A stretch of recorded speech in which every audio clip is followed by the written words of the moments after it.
Senator, if you don't mind, I'll begin with you because part of your plan would eliminate these individual employer mandates and would allow young people still to remain on their parents' health insurance plan, coverage for pre-existing conditions, and the rest. What would the time frame be on this, though? Kevin McCarthy seemed to be intimating no time soon, certainly not a 100-day initiative. Where do you guys stand?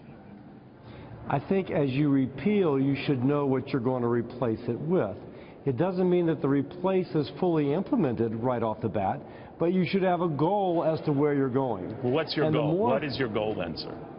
And our goal would be to give states a choice as to what sort of plan would take place. So year one, you pass the legislation which enables the state to make a choice. The state could then make a choice in which those residents of that state could get a tax credit to purchase the insurance of their choice. And year three, so year two, the state chooses. Year three, the state implements.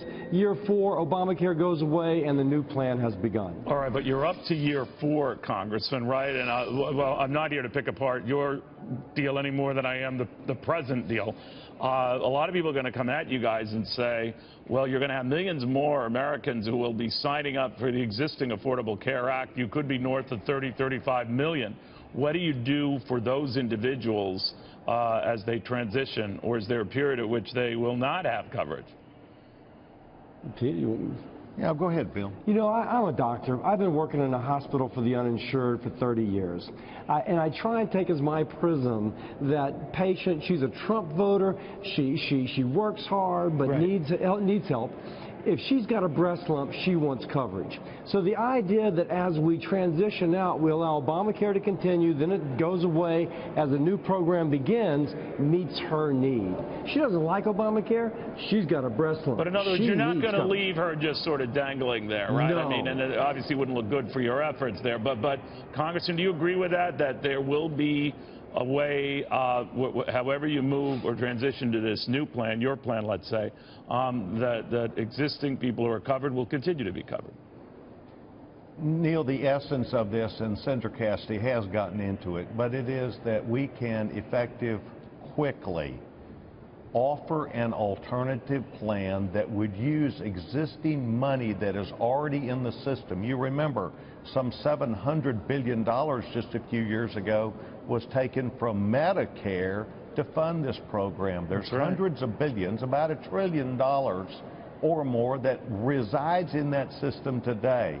We can make the transition. Bill says 1, 2, 3 years.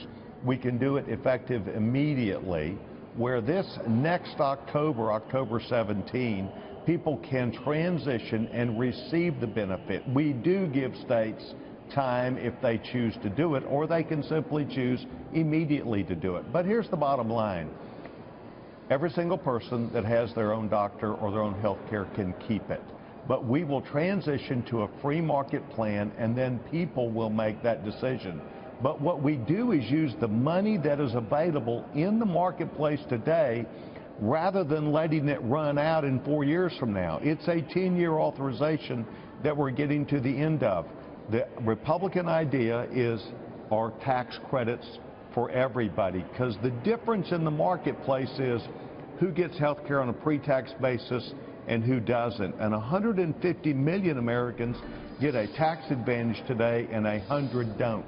If everybody is on the same page, then you can purchase your health care, you can keep it, it's not use it or lose it, and we have a better system. This is what Bill and I propose. It's position supported.